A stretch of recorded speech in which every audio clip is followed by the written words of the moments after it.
ईश्वर कभी मरा हुआ नहीं रहता है। जो मर गया वो ईश्वर नहीं। ईश्वर, परमेश्वर, परमात्मा वो नहीं जो मर गए। जो जिंदा रहते हैं वो ही ईश्वर परमेश्वर है, क्योंकि जिंदा दिखाई देते हैं, जिंदा बातें करते हैं, जिंदा महसूस किए जाते हैं। Hallelujah, hallelujah. ये इनकी क्वालिटी है कि जिंदा दिखाई देते हैं, महसूस किए जाते हैं और बातचीत करते हैं, उनके शब्द सुनाई देते हैं। ईश्वर वो जो नहीं मरे, ईश्वर वो नहीं जो मर गया। इसलिए डिसीजन अपने आप में, सोच अपने आप में, मेरे पूर्वज ने क्या किया, मेरे पूर्वज ने क्या देखा, मेरे पूर्वज क्या जिंदगी जी रहे थे, मुझे इससे मतलब नहीं। मैं आज की हाई फाई टेक्नोलॉजी में जीवन जीने वाला व्यक्ति हूँ। मेरा विवेक, मेरी बुद्धि तो सोचनी चाहिए ना कि मरा हुआ कोई ईश्वर परमात्मा कहलाता है क्या, या जिंदा कहलाएगा? ईश्वर ही मर गया तो आप और मैं जिंदा क्यों बैठे? चाहे धरती पर ही मर जाए वो व्यक्ति, चाहे कहीं भी मरे, मर तो गया ही। ईश्वर मरता नहीं, इसलिए यीशु मसीह ने बोला कि मेरा प्राण मुझसे कोई लेता नहीं है, मेरी जान मुझसे कोई लेता नहीं है, परंतु मैं अपने जान आप को तुम्हारे लिए देता। Hallelujah, hallelujah, hallelujah, hallelujah. इसलिए यूहन्ना सुसमाचार अध्याय 15 उसकी 13 आयत, इससे बड़ा प्रेम किसी का नहीं, एक मित्र अपने मित्रों के लिए अपनी जान दे। Hallelujah, hallelujah. मैं अपनी जान तुम्हारे लिए देता हूँ, यीशु मसीह कहते हैं, और मैं अपने आप से देता हूँ, कोई मुझसे लेता नहीं है। और फिर अवश्य है कि मैं अपनी जान आप अपने आप वापस ले लूं, कि मैं मरूं नहीं और तुम्हारी आंखों के सामने जीऊं। Hallelujah, hallelujah. इसलिए ईश्वर मरता नहीं, वो अपने वचन के कहे अनुसार वो सबके लिए मर गया। अपने वचन के कहे अनुसार वो मुर्दों की कब्र में से बाहर निकल कर आ गया और नहीं रहा। देन दूसरी बात, यीशु मसीह कब्र से निकला, उसके वस्त्र को जो सिपाही तो उन्होंने बांट लिए, उसके तन पर वस्त्र नहीं थे। रोमी साम्राज्य के कानून के अनुसार एक नंगा कर मनुष्य को क्रूस पर लटकाया जाए। मैं समझ सकता हूँ यशायाह भविष्यद्वक्ता की पुस्तक के अनुसार, जैसा यशायाह बिल्कुल नंगा इज़राइल में घुमा, वैसा ही प्रभु यीशु मसीह को दोष लगाकर, लज्जित कर कर, शर्मिंदा कर कर, नंगा कर कर, बिल्कुल नंगा कर कर यीशु मसीह को क्रूस पर चढ़ाया। उसके तन पर एक भी वस्त्र नहीं था। जब यीशु मसीह मर गया, उसके बाद कफन में लपेटकर यीशु मसीह को कब्र में रखा, जिसमें कि कुछ लोगों को जो उससे शिक्षा पाते थे, उन्होंने देखा, जाकर गवर्नर से विनती करी कि हमारे को उसकी लाश दे दे, हम अपने प्रिय गुरु की लोथ को, लाश को हम लोग कब्र में रख दें। उन्होंने बोला ठीक है, तुम्हारी जो मर्जी हो।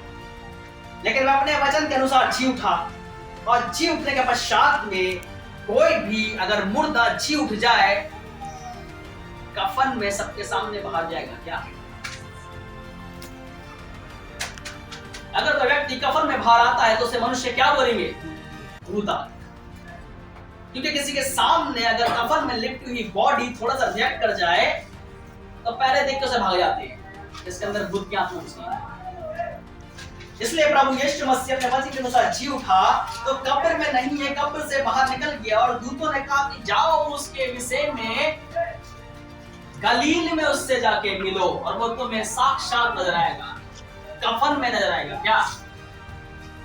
प्रभु यीशु मसीह कफन ओढ़े हुए लपेट कर उसको कब्र में रखा गया, और जब यीशु मसीह जी उठा, कफन में लपेटे हुए मनुष्य का पूरा मुंह लपेटा जाता है, पूरी बॉडी को लपेटा जाता है और लपेट कर उसको रखा जाता है। जब यीशु मसीह का सांस वापस लौट कर आया, उसने अपने हाथ को उससे हटा दिया पूरे कफन। हालेलुया। इसीलिए जो अंगोछा उसके सिर पर बंधा था, कपड़े लपेटे हुए थे, वे सब के सब बाहर अलग एक स्थान में रखे हुए थे। Hallelujah, hallelujah. यीशु मसीह जब अपने कब्र से बाहर निकला, प्यारे अजीजों, परमेश्वर पिता के दिए हुए वस्त्रों को पहनकर प्रभु यीशु मसीह बाहर निकला। Hallelujah, hallelujah. एक आयत पढ़े प्लीज मेरे साथ। Hallelujah, hallelujah.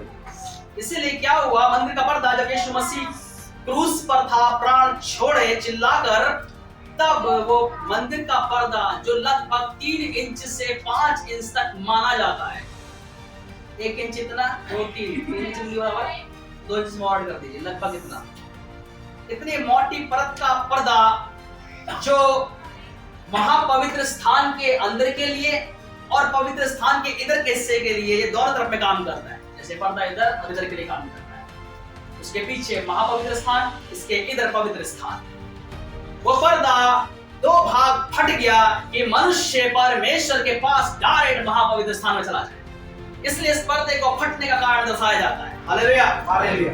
ये कारण फटने का, पर्दे का यही हुआ कि जो अभी तक ये पर्दा बिछवाई बना हुआ है, परमेश्वर तक पहुंचने नहीं दे रहा है मनुष्य को, इस बीच में अब ये पर्दा नहीं, प्रभु यीशु मसीह रहेगा और महापवित्र स्थान में परमेश्वर पिता रहता है। इसलिए अब यीशु मसीह परमेश्वर पिता से मेल मिलाप कराएगा। Hallelujah, hallelujah, hallelujah. अब जो ये याजक इस पर्दे के इस तरफ पवित्र स्थान में रहता है, यहाँ पर याजक का काम प्रभु यीशु मसीह करता है। हालेलुया, याजक ले जाके परमेश्वर पिता को भेंट चढ़ा दे, इसकी जो व्यक्ति परमेश्वर के पिता के पास आया है। Hallelujah, hallelujah.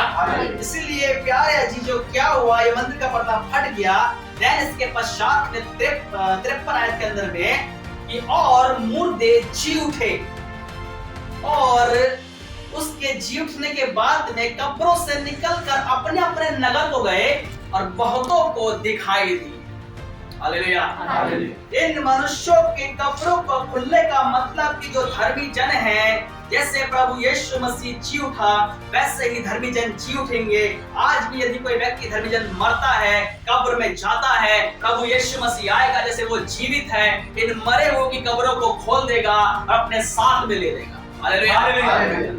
क्योंकि मरे हुए मरे ही रह जाते हैं, जो पापी होते हैं या धर्मी होते हैं, परंतु जो प्रभु यीशु मसीह के समान धर्मी होते हैं, वो भले ही कब्र में जाएं, यीशु मसीह के समान धर्मी होने का उससे जी उठते हैं। Hallelujah, hallelujah, hallelujah. इसलिए ये सेंटेंस, ये आयत आपके अध्याय 28 में होना चाहिए बनती है, लेकिन लेखक ने पहले ही डाल दिया। Hallelujah, hallelujah.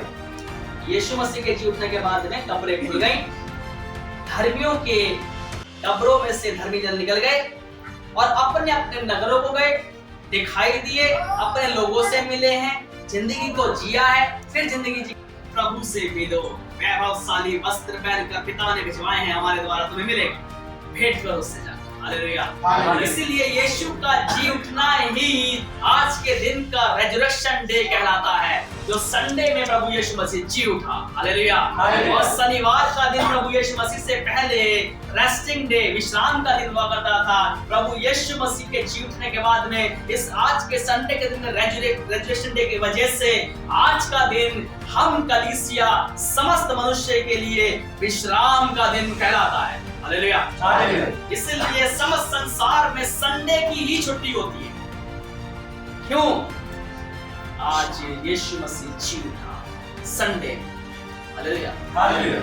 यही कैलेंडर का इतिहास है, ये यीशु मसीह पर आधारित है। प्रभु यीशु मसीह इस कैलेंडर का बिछवाई है।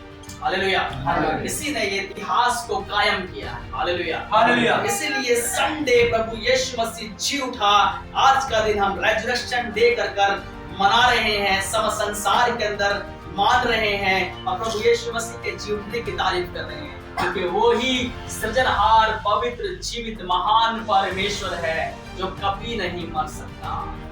ईश्वर मर गया, समस्त सृष्टि मर जाएगी। जिसने सृजा, जिसने बनाया है, वो ही मर गया, तो सारी वस्तुएं जिसके अंदर जीवन रहता है वो भी मर जाए।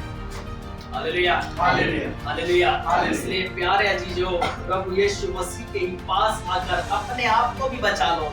कब्रें उनकी खुल गई, यीशु मसीह जब उनके सामने, कब्रों के सामने पड़ा, तो यीशु मसीह के अनुग्रह से उनकी कब्रें खुल गई।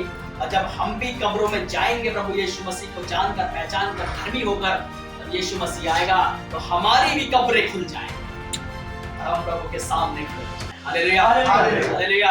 इसलिए हम मरे रहने के लिए नहीं यीशु मसीह के पास आए, हम मर जाएंगे यीशु मसीह के समान और फिर जी उठेंगे यीशु मसीह के समान। इसीलिए यीशु मसीह के पास आए। हालेलुया।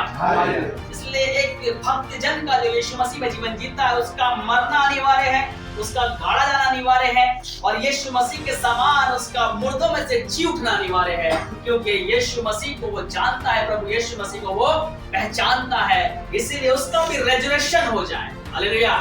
दैन जो यीशु मसीह के साथ हुआ, यीशु मसीह उनकी आंखों के सामने स्वर्ग में उठा लिया गया, हम भी जैसे जी उठेंगे प्रभु यीशु मसीह के समान, प्रभु यीशु मसीह के जैसे उठा लिए जाएंगे स्वर्ग में। हालेलुया।